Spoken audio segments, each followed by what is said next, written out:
आदाब, नमस्कार। आप देख रहे हैं INN चैनल। मैं हूं शेख अहमद अली। इस न्यूज़ बुलेटिन में आइए नज़र डालते हैं दिन भर की बड़ी खबरों पर। तेलंगाना कानून साज असेंबली में भारत रत्न व साबिक सदर प्रणब मुखर्जी की मौत पर भरपूर खिराज अकीदत पेश की गई। चीफ मिनिस्टर चंद्रशेखर राव ने असेंबली में प्रणब मुखर्जी की मौत पर एक ताज़ियती करारदाद पेश की। इस मौके पर खिताब करते हुए चीफ मिनिस्टर ने कहा कि हम प्रणब मुखर्जी की मौत पर तेलंगाना कानून साज असेंबली की तरफ से मुतवफ़ी के अरकान ख़ानदान से गहरी ताज़ियत करते हैं। हिंदुस्तान एक खदावर कायद खो गया। 1970 के बाद से मुल्क की तारीख में प्रणब मुखर्जी के नाम को एक ख़ास मकाम हासिल है। प्रणब मुखर्जी दुनिया के एक माहिर माशियात थे। अपोजिशन जमातों को साथ लेकर चलने में उनका कोई सानी नहीं था और वो अपोजिशन जमातों पर सिर्फ नज़रियाती तौर पर तनकीद करते थे। प्रणब मुखर्जी पेचीदा मसले को पुरजोश तरीके से हल करते थे। उन्हें हिंदुस्तान के 13वें सदर बनने का एजाज़ हासिल हुआ और उन्हें कौमी तामीर में खिदमात के इतराफ़ में 2019 में भारत रत्न से नवाजा गया। चीफ मिनिस्टर ने कहा कि प्रणब मुखर्जी ने तेलंगाना की तश्कील में अहम रोल अदा किया। उन्होंने रियासत की तकसीम के बल पर अपने नुकूश छोड़े हैं। चीफ मिनिस्टर KCR ने कहा कि तेलंगाना कानून साज असेंबली मुत्तफ़िक़ा तौर पर प्रणब मुखर्जी की मौत पर करारदाद मंजूर करती है। चीफ मिनिस्टर ने TRS के रुकन असेंबली रामलिंगा रेड्डी की मौत पर तेलंगाना कानून साज असेंबली में ताज़ियती करारदाद पेश की। इस मौके पर चीफ मिनिस्टर KCR ने कहा कि वो तसव्वुर में भी नहीं सोचे थे कि लिंगा रेड्डी की मौत होगी और उनके ऐवान में करारदाद पेश की जाएगी। उन्होंने कहा कि हम अहले खाना से अपनी गहरी हमदर्दी का इजहार करते हैं। रामलिंगा रेड्डी एक तहरीक पसंद लीडर थे। उनकी बेवक्त मौत ने दुबाक असेंबली हल्के के अवाम के साथ साथ तेलंगाना के अवाम को काफ़ी नुकसान पहुंचाया। लिंगा रेड्डी एक आम किसान ख़ानदान में पैदा हुए और वो तालिब इल्मी के दौर से ही अवामी तहरीकों की तरफ राग़िब हो गए। वो मेदक ज़िले में होने वाली तहरीकों में बढ़ चढ़ कर हिस्सा लेते थे। बतौर सहाफ़ी उनका एक ख़ास मकाम था। उन्होंने सहाफ़ियों के मसाइल के हल के लिए काफ़ी जद्दोजहद की। रुकने असेंबली होने के अलावा उनके साथ हमेशा से करीबी रिश्ता रहा। CLP लीडर भट्टी विक्रमार्का ने साबिक सदर प्रणब मुखर्जी को खिराज पेश करते हुए कहा कि अलहदा रियासत तेलंगाना की तश्कील में प्रणब मुखर्जी ने इंतहाई अहम रोल अदा किया था। मुल्क के लिए उनकी खिदमत नाकाबिले फरामोश हैं। कई दहों तक प्रणब मुखर्जी कांग्रेस पार्टी में अहम ओहदों पर फायज रहे। मुश्किल हालात में आसानी के साथ किसी भी मसले को हल करने में वो माहिर थे, इसलिए उन्हें ट्रबल शूटर कहा जाता था। उन्होंने हुकूमत को मशवरा दिया कि वो प्रणब मुखर्जी के बताए हुए रास्तों पर चलते हुए रियासत की तरक्की और आवाम की फलाह बहबूद के लिए काम करें। इसी दौरान TRS रुकन असेंबली रामलिंगा रेड्डी की मौत पर पेश किए गए ताज़ियती करारदाद पर खिताब करते हुए वज़ीर बल्दी नज़्म नस्क KT रामाराव ने कहा कि रामलिंगा रेड्डी एक कलमदार थे। सहाफ़ी की हैसियत से उन्होंने कई तहरीकों में हिस्सा लिया, ख़ास तौर पर अलहदा रियासत तेलंगाना की तहरीक में बढ़ चढ़ कर हिस्सा लिया। लिंगा रेड्डी की मौत पर पेश की गई करारदाद को मंजूरी देने के बाद हालिया अरसे में फौत होने वाले अरकान असेंबली की मौत पर 2 मिनट की खामोशी मनाई गई। बाद अज़ां स्पीकर असेंबली पोचाराम श्रीनिवास रेड्डी ने ऐवान की कार्रवाई को मंगल तक के लिए मुलतवी कर दिया। साबिक अरकान असेंबली सामయ్య, रत्नाकर राव, पोचैया, रामास्वामी, नरसिम्हा, B कृष्णा, राजయ్య, कृष्णा रेड्डी, नरसయ్య की मौत पर ऐवान में 2 मिनट की खामोशी मनाई गई।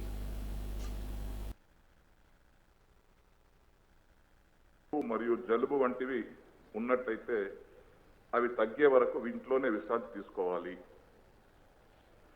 సభ్యులందరూ తప్పక మాస్క్ ధరించాలి. సమావేశ మందిరంలో గాలి వెలుతురు ఉండేలా చూసుకోవాలి. అయినా విధి కాబట్టి కొంచెం బాధాతప్త హృదయంతోనే నేను ఈ తీర్మానాన్ని ప్రవేశపెడుతున్నా. అధ్యక్ష, తెలంగాణ శాసనసభ సభ్యులు శ్రీ సోలిపేట రామలింగారెడ్డి గారి మృతి పట్ల ఈ సభ తీవ్ర సంతాపాన్ని వ్యక్తం చేస్తూ శోకార్తులైన వారి కుటుంబ సభ్యులకు తన ప్రగాఢ సానుభూతిని తెలియజేయాలని చెప్పి నేను అర్థిస్తూ, అధ్యక్ష, తెలంగాణ గర్వించదగినటువంటి ఒక గొప్ప నాయకుడు మాజీ రాష్ట్రపతి శ్రీ ప్రణబ్ ముఖర్జీ గారు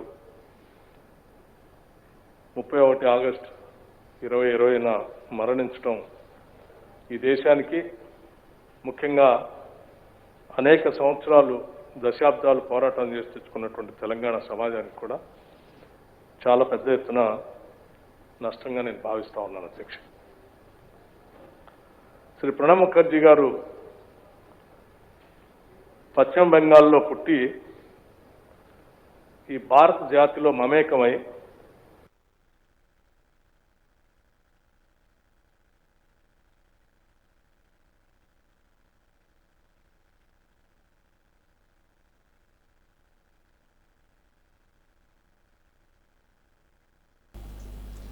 तेलंगाना कानून साज काउंसिल में वजीर दाखिला महमूद अली ने साबिक सदर प्रणब मुखर्जी की मौत पर ताज़ियत की करारदाद पेश की। उन्होंने अफसोस का इजहार किया कि मुल्क ने एक अजीम लीडर खो दिया है। उन्होंने प्रणब मुखर्जी के अहले खाना से इजहार ताज़ियत किया। महमूद अली ने कहा कि प्रणब मुखर्जी को प्यार से दादा के नाम से लोग पुकारते थे। रियासती वजीर तलसानी श्रीनिवास यादव ने कहा कि प्रणब मुखर्जी एक मुलाजिम से सियासतदान की हैसियत से उभरे थे। उन्होंने कहा कि प्रणब मुखर्जी कई बावखार ओहदों पर फायज रहे। वजीर तालीम सबीता इंदिरा रेड्डी ने कहा कि प्रणब मुखर्जी कम उम्री में ही सियासत में कदम रखे थे और कदम ब कदम तरक्की करते गए। साबिक सदर ने सियासत में बहुत से उतार चढ़ाव देखे। बाद में काउंसिल के दीगर अरकान ने भी प्रणब मुखर्जी को ज़बरदस्त खिराज अकीदत पेश किया। बाद अज़ां ऐवान की कार्रवाई को मंगल तक के लिए मुलतवी कर दिया गया।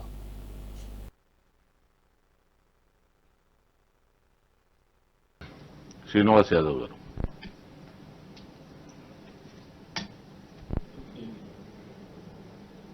అధ్యక్ష, గౌరవ హోంమంత్రి గారు మరి ప్రవేశపెట్టినటువంటి గౌరవ మన భారత మాజీ రాష్ట్రపతి ప్రణబ్ ముఖర్జీ గారి సంతాప తీర్మానం అధ్యక్ష, ఈరోజు సమాజంలో మనుషులు పుట్టడం చనిపోవడం సర్వసాధారణమైనప్పటికీ కొంతమంది వ్యక్తులు చరిత్రలో మిగిలిపోతారనడానికి నిదర్శనమే పెద్దలు ప్రణబ్ ముఖర్జీ గారు అధ్యక్ష. అయితే వారి of sorrow at the demise of Sri Pranab Mukherjee from President of India and conveys its deep sense of sympathy to the member of the bereaved family. Thank you. आप बात कर सकते हो इसी अध्यक्षा, मैं आपका शुक्रिया अदा करता हूं। आपने मुझे महान लीडर हमारे प्रेसिडेंट ऑफ इंडिया जनाब प्रणब मुखर्जी, जो भारत रत्न भी उन्हें दिया गया, उन्हें खराज अकीदत पेश करने का मौका दिया जा रहा है। अध्यक्षा, हिंदुस्तान में प्रणब मुखर्जी साहब एक महान लीडर थे। उन्हें लोग बहुत इज्जत किया करते थे और उन्हें दादा के नाम से खिताब किया करते थे। जब जिसे दादा कहते हैं वो बड़ा बुजुर्ग शख्स होता है, उसे ही दादा कहते हैं अध्यक्ष। दादा का मतलब हमारे प्रणब मुखर्जी साहब एक महान और बहुत महान लीडर थे और उन्होंने कई मरतबा 1969, 1975, 1981, 1993 और 1999 में वो राज्यसभा के मेंबर बने और 2004 और 2009 में उन्होंने लोकसभा मेंबर बने और कई मरतबा उन्होंने मिनिस्ट्री में कायम रहे और बहुत अच्छा काम करते रहे। हमारे हिंदुस्तान की तरक्की में यकीनन हम लोग प्रणब मुखर्जी साहब को याद करते हैं। उन्होंने बहुत बड़ा काम किया। उनकी इब्तदाई जिंदगी बहुत अच्छी रही और शुरू से ही वो स्टूडेंट्स भी बहुत काबिल स्टूडेंट थे। उन्होंने 11 दिसंबर 1935 में मेराठी गांव मगरबी बंगाल में पैदा हुए और उसके बाद उन्होंने यूनिवर्सिटी ऑफ कलकत्ता में BA, MA और LLB की तालीम हासिल की और उसके साथ साथ उन्होंने इब्तदाई दौर में पोस्ट एंड टेलीग्राफ ऑफिस में UDC के पोस्ट पर काम किया और उसके साथ साथ 1963 में उसके बाद उन्होंने विद्यानगर कॉलेज, कलकत्ता कॉलेज में पॉलिटिकल साइंस के लेक्चर रहे और उसके साथ साथ वो एक बहुत बड़े सहाफी भी थे। सहाफत में भी उनका बहुत अच्छा शुमार था अध्यक्षा। सहाफत में इसलिए तेलंगाना कानून साज असेंबली का इजलास 28 सितंबर तक जारी रहेगा। असेंबली इजलास 17 दिन तक जारी रहेगा। असेंबली की बिजनेस एडवाइजरी कमेटी के इजलास में यह फैसला किया गया। रियासती असेंबली के पहले दिन के इजलास की कार्रवाई खत्म होने के बाद बिजनेस एडवाइजरी कमेटी का इजलास मुनक़िद हुआ, जिसकी सदारत स्पीकर असेंबली पोचाराम श्रीनिवास रेड्डी ने की। इजलास में चीफ मिनिस्टर चंद्रशेखर राव, कायदे मजलिस अकबरुद्दीन अवैसी, वजीर उमूर मुखन्ना प्रशांत रेड्डी, CLP लीडर भट्टी विक्रमार्का और दूसरों ने शिरकत की। इजलास में असेंबली के अयामकार के 7 एजेंडे को खतियत दी गई। 12, 13, 20 और 27 सितंबर को असेंबली के लिए तातीलात का ऐलान किया गया। मुखर्रना में वक्फे सवालात के सेशन के लिए 1 घंटा मुख्तस किया गया। वक्फे सवालात के दौरान सिर्फ 6 सवालात की इजाज़त दी गई। इसी तरह वक्फे सिफर के लिए आधा घंटा मुख्तस करने का फैसला किया गया। ज़राए के मुताबिक इजलास में CLP लीडर भट्टी विक्रमार्का ने ऐवान के अय्याम में मजीद इजाफे का मुतालबा किया, जिस पर चीफ मिनिस्टर ने उन्हें तयक़ुन दिया कि ज़रूरत पड़ने पर मजीद चंद दिन की तौसीह दी जाएगी। CLP लीडर ने आहत असम्बली में मीडिया पॉइंट ख़त्म करने पर नाराज़गी जाहिर की और इसे बहाल करने का मुतालबा किया, जिस पर चीफ मिनिस्टर KCR ने भट्टी विक्रमार्का पर बरहम हो गए। उन्होंने कहा कि कोरोना वायरस की वबा के पेश नज़र मीडिया पॉइंट उठा दिया गया। उन्होंने CLP लीडर से सवाल किया कि आया ऐवान से ज़्यादा मीडिया पॉइंट की अहमियत है। उन्होंने कहा कि कांग्रेस के कायदीन झूठी तशहीर करते हुए आवाम में तज़ब्ज़ुब पैदा कर रहे हैं। उनकी इस हरकत को ऐवान में मंजर आम पर लाया जाएगा। BSc इजलास में तयशुदा एजेंडे के मुताबिक 8 सितंबर यानी मंगल को साबिक़ वज़ीर-ए-आज़म PV नरसिम्हा राव की 7 साला तकारीब पर मुबाहिस और नरसिम्हा राव को भारत रत्न अवार्ड देने की ख्वाहिश करते हुए ऐवान में करारदाद मंजूर की जाएगी। मंगल के दिन ऐवान में वक्फे सवालात और वक्फे सिफर नहीं होगा। 9 सितंबर से 28 सितंबर तक असेंबली इजलास के दौरान रोज़ाना सुबह में 1 घंटा वक्फे सवालात के लिए मुख्तस किया जाएगा। बाद अज़ा आधा घंटा वक्फे सिफर होगा। इसके बाद चाय का वक्फा दिया जाएगा। बाद अज़ा मुख्तसर मुबाहिस होंगे यानी शॉर्ट डिस्कशंस। ज़राए के मुताबिक BSc के इजलास में इस बात का फैसला किया गया कि ऐवान में बिल की पेशकशी के दौरान 2-3 दिनों तक असेंबली की कार्रवाई शाम 4 बजे तक 6 बजे भी मुनक्किद होगी। ज़राए ने बताया कि BSc इजलास से खिताब करते हुए कायद ऐवान चंद्रशेखर राव ने कहा कि अवामी बहबूद और रियासत की तरक्की के लिए हुकूमत जो इक़दाम कर रही है उसे अवाम तक पहुँचाने के लिए असेंबली का इजलास एक प्लेटफॉर्म साबित होगा। असेंबली इजलास में अवामी मसाइल पर मुबाहिस के लिए हुकूमत हर वक्त तैयार है। उन्होंने कहा कि अपोजिशन जमातों की ख्वाहिश के मुताबिक ऐवान की कार्रवाई ज़्यादा से ज़्यादा दिनों तक चलाने के लिए तैयार है। उन्होंने कहा कि हुकूमत की तरफ से मुख्तसर मुबाहिस के लिए 16 मौज़ूआत की तजवीज़ पेश की गई है। कायदे ऐवान ने स्पीकर असेंबली से दरख्वास्त की कि वह ऐवान में सियासी जमातों के अरकान की तादाद की मुनासिबत से मुबाहिस का वक्त का तयन करें। ज़राए ने मज़ीद बताया कि मजलिस फ्लोर लीडर अकबरुद्दीन अवैसी ने कहा कि चंद्रशेखर राव की तजावीज़ को वो कबूल करते हैं।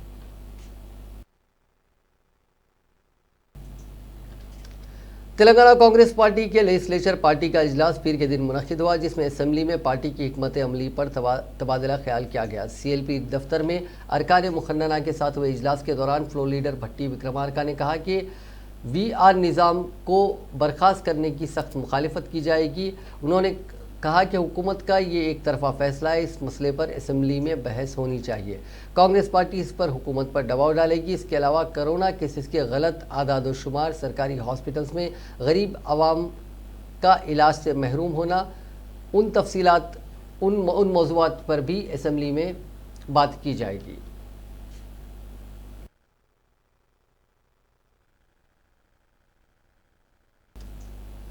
दुनिया भर में कोरोना वायरस से मुतासरीन का आंकड़ा आज 2,73,39,205 हो गया, जबकि इस मौजी वायरस से अब तक 8,93,799 अफराद की मौत हो गई।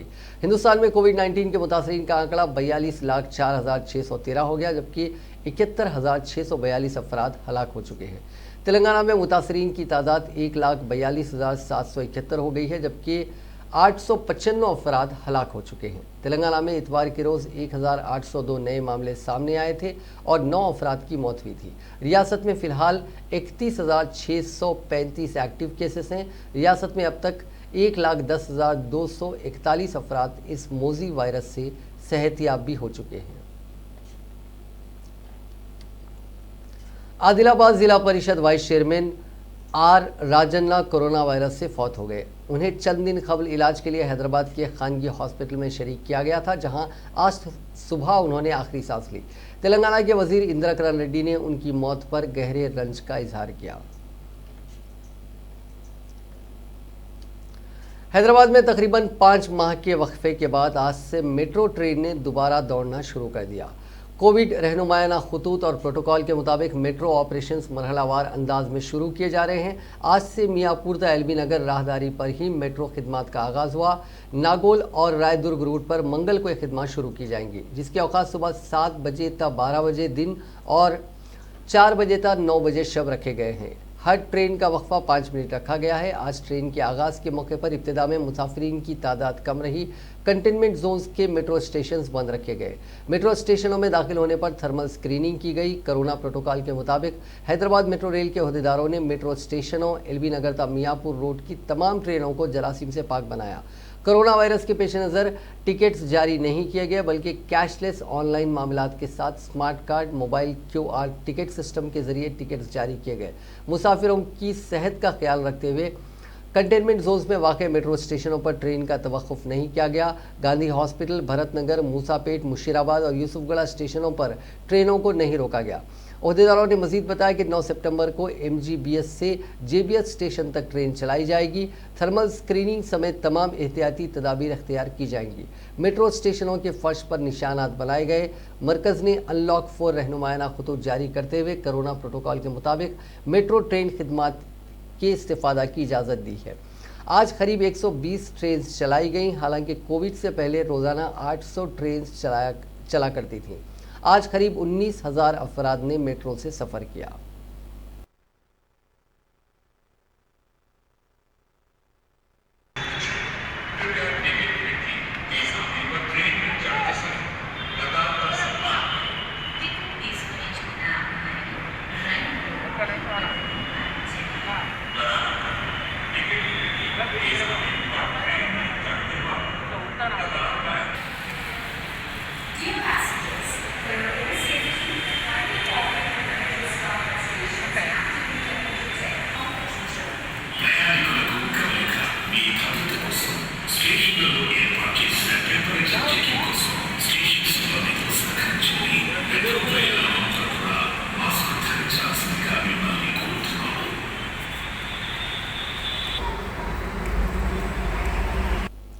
तेलंगाना हुकूमत ने रियासत में village revenue officer VRO system मनसूख करने का फैसला किया। चीफ सेक्रेटरी सोमेश कुमार ने तमाम कलेक्टर्स को हिदायत दी है कि मुतल्लका महकमे से 3 बजे सपहर तक रिकॉर्ड्स वसूल कर लें और 5 बजे शाम तक उन रिकॉर्ड्स को हुकूमत को पेश कर दें। इसी दौरान VROs ने रेवेन्यू डिपार्टमेंट में रिश्वतखोरी पर VR सिस्टम को ख़त्म करने हुकूमत के फैसले पर अदम इत्मीनान का इजहार किया।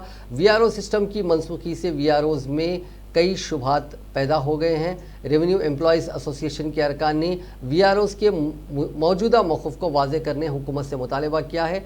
समझा जाता है कि तमाम VROs को तहसीलदारों की जानिब से सिस्टम की मनसूखी की इत्तला दे दी गई। हुकूमत नए रेवेन्यू एक्ट के मुताबिक VRO सिस्टम को मनसूख करना चाहती है। तेलंगाना भर में घरों और ज़मीनात के रजिस्ट्रेशन मुअत्तल कर दिए गए हैं। आज से स्टैम्प पेपर्स की फ़रोख्त बंद कर दी गई है। पहले से चालान की अदायगी करने वालों को आज एक दिन रजिस्ट्रेशन करवाने की इजाज़त दी गई। LRS स्कीम की अमल आवारी के पेश नज़र रजिस्ट्रेशन के अमल को रोक देने की इत्तला है।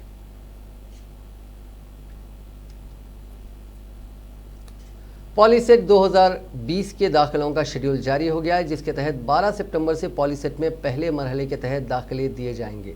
12 सितंबर से 17 सितंबर तक तालीमी असनादात की जांच के लिए स्लॉट बुकिंग करना होगा और 14 सितंबर से 18 सितंबर तक असनाद की जांच की जाएगी।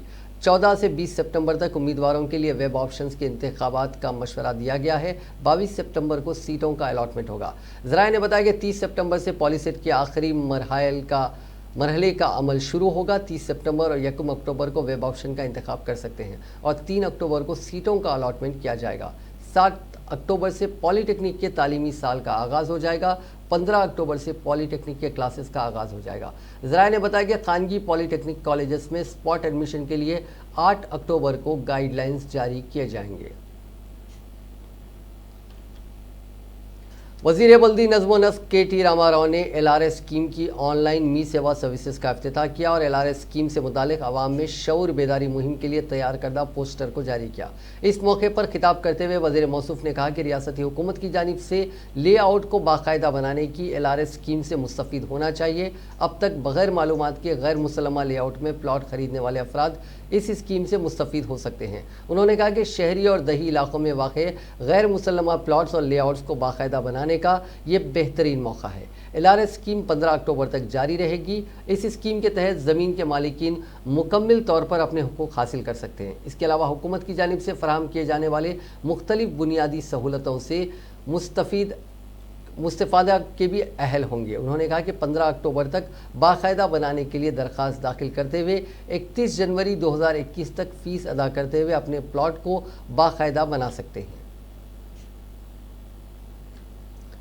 वज़ीर क़बायली बहबूद सत्यवती राठौर ने ड्राइवर एम्पावरमेंट प्रोग्राम के तहत आज बेरोजगार नौजवानों में 31 गाड़ियां तकसीम की। ये कार्स 2 करोड़ 28 लाख के सरफे से खरीदी गई हैं। इनमें हुकूमत की जानिब से 1 करोड़ 37 लाख की सब्सिडी दी गई है, जबकि 75 लाख 60 हज़ार के बैंक लोन का इंतजाम किया गया। बाकी 15 लाख 50 हज़ार बेनिफिशरीज ने जुटाए हैं। इस मौके पर बात करते हुए सत्यवती राठौर ने बताया कि इस स्कीम के तहत अब तक 393 गाड़ियां बेरोजगार नौजवानों में तकसीम की गई हैं, जिस पर हुकूमत ने 17 करोड़ 46 लाख रुपए की सब्सिडी दी है।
ఇరికిరా సైజులు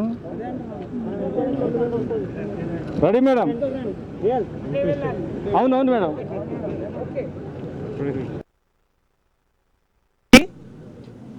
31 మంది గిరిజన బిడ్డలకు డ్రైవర్ కమ్ ఓనర్ అంటే డ్రైవర్ ఎంపవర్మెంట్ స్కీమ్ కింద 60% సబ్సిడీతో మరి 31 కార్లను పంపిణీ చేయటం జరిగింది।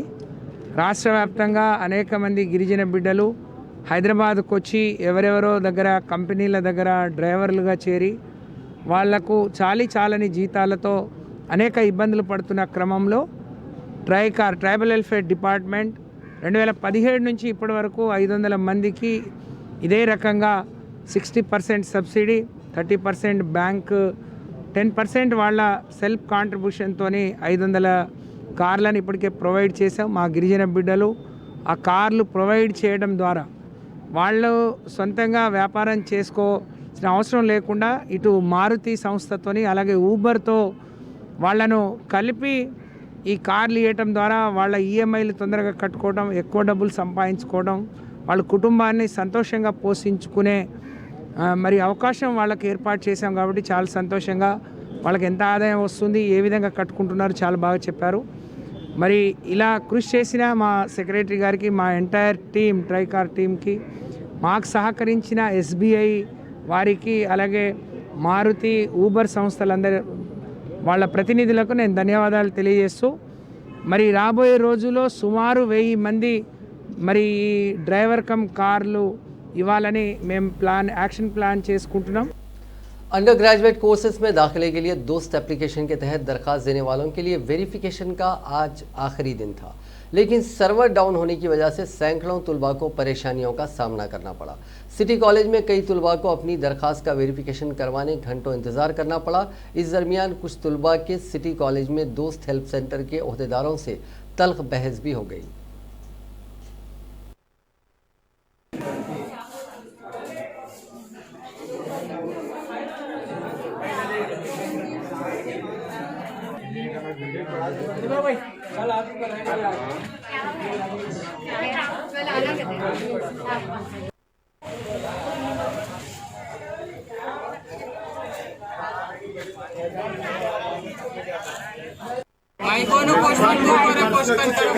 వాల్యూ ఉంటుంది సార్, నేను కూడా గవర్నమెంట్ ఎంప్లాయీ,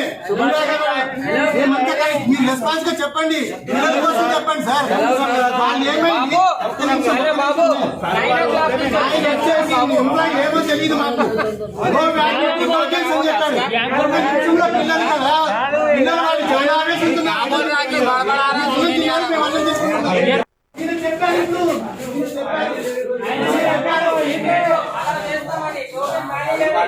వాల్యూ లేదు అని చెప్తున్నారు కాబట్టి ఇక్కడ దాకా అయింది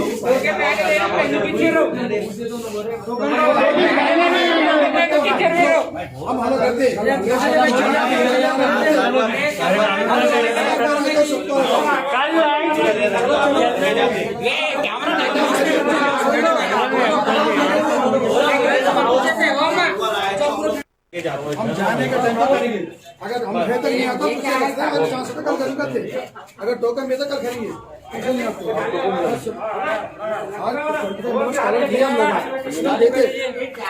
कई होटल देने के बाद सर्वर बंद हो गया उनको तो पहले खरीदेंगे वैसा प्रॉब्लम कुछ भी नहीं आपको हमारी तरफ से नुकसान नहीं ना हम लोग। मैं इंटर हो चुका है मेरा। कहाँ से आए? मैं टिकल कुंटे से आया हुआ हूँ। इंटर हो चुका है, डिग्री के वास्ते अप्लाई करा था मी सेवा में, तो बोले वो सिटी कॉलेज में जाके वेरिफिकेशन करा क्या। मैं सुबह 10:30 से आके ठहरे हुआ हूँ यहाँ पर।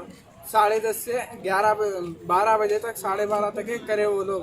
उसके बाद बोल रहे हैं कि सर्वे डाउन है बोल के बैठे तो लंच का टाइम बोल के बैठ गए। लंच के टाइम के बाद उसके बाद पूछे तो फिर सर्वे डाउन ही से बोल रहे हैं। तो मेरी गुजारिश है गवर्नमेंट से। क्यों कल नहीं करा सकते हम? नहीं, आज लास्ट डेट है बल्कि मालूम है, तो इसलिए गवर्नमेंट से गुजारिश है कि डेट आगे बढ़ाइए। मोहम्मद शोएब हुसैन हूँ, मैं इंटर डिग्री का स्टूडेंट हूँ। इंटर क्लियर हो गया तो डिग्री में एडमिशन के लिए मैं यहाँ मी सेवा के लिए आया था। तो मी सेवा वाले बोले कि सिटी कॉलेज में जाओ, वहाँ पे तुम्हारा डिटेल्स जो है ना क्लियर नहीं हो रहे थे। मेरे आधार कार्ड और मेमो का डिटेल्स क्लियर नहीं हो रहे थे, तो उन्होंने बोले सिटी कॉलेज में जाके आप वहाँ पे जाके डिटेल्स क्लियर करा के आओ बोले। तो मैं यहाँ पे कॉलेज को आया तो लोग बोले, मैं 10:30 को कॉलेज को आया तो सुबह से स्टूडेंट्स सारे भूखे बैठे हुए। तो मैं 10:30 को आया तो लोग बोले सर्वर डाउन है, 1 o'clock से क्या है 1 o'clock तक कराए काम। उसके बाद से जो है ना हम 5 o'clock हो रहे, तो पूरे स्टूडेंट्स को लोग बोल रहे सर्वर डाउन है, आप लोग ठहरो बोल के ठहरा के 5 बजा दिए भाई। तो हम लोग गवर्नमेंट से रिक्वेस्ट करते कि ये डेट को थोड़ा एक्सटेंड करें, क्योंकि हम लोग पूरा 1 ईयर हम लोग का पूरा ख़राब हो जाता। तो इसलिए गवर्नमेंट से हम लोग रिक्वेस्ट करते पूरे स्टूडेंट्स का 1 ईयर पूरा ख़राब हो जाता। तो आगरा शहर में एक नामी फैक्ट्री में अचानक आग भड़क उठी। शोलों से पूरे इलाके में खौफ और हुरास फैल गया। आग के शोलों से खौफजदा पड़ोसियों ने अपने घरों से भागना शुरू कर दिया। शोले इतने खौफनाक थे कि वो कई किलोमीटर तक नजर आ रहे थे।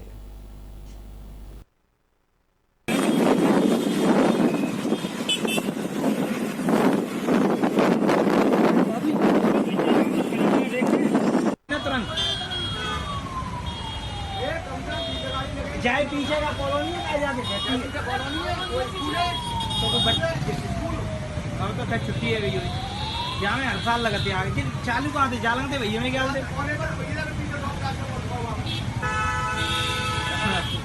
भाई जी भाई आए कट्टे मत चल रहा है आगे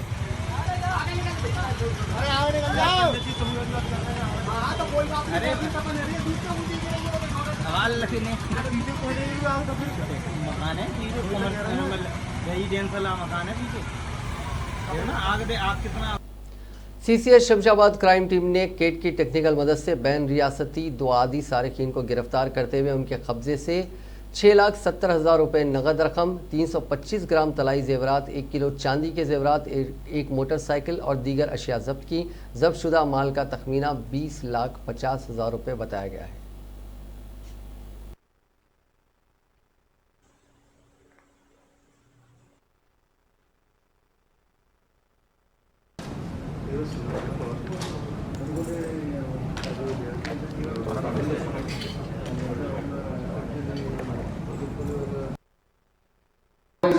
ఇన్వాల్వ్ కావడం జరిగింది. ఈయన మొన్న కూడా ఖమ్మం పోలీసు అరెస్ట్ చేయడం జరిగింది. ఖమ్మం 1 టౌన్ పోలీసు ఆయన 13/4/2020 13వ తారీఖు ఏప్రిల్ నెలలో రిలీజ్ కావడం జరిగింది. అప్పుడు అయినప్పుడు కూడా 21 అఫెన్సెస్ ని ఆయన ఒప్పుకున్నారు. అప్పుడు కూడా ఒక అరెస్ట్ కూడా ఖమ్మం పోలీసు అరెస్ట్ చేసినప్పుడు 21 అఫెన్సెస్ లో ఇన్వాల్వ్ అయినని చెప్పడం జరిగింది. नाजरीन, इस न्यूज़ बुलेटिन में बस इतना ही। देखते रहिए INN चैनल।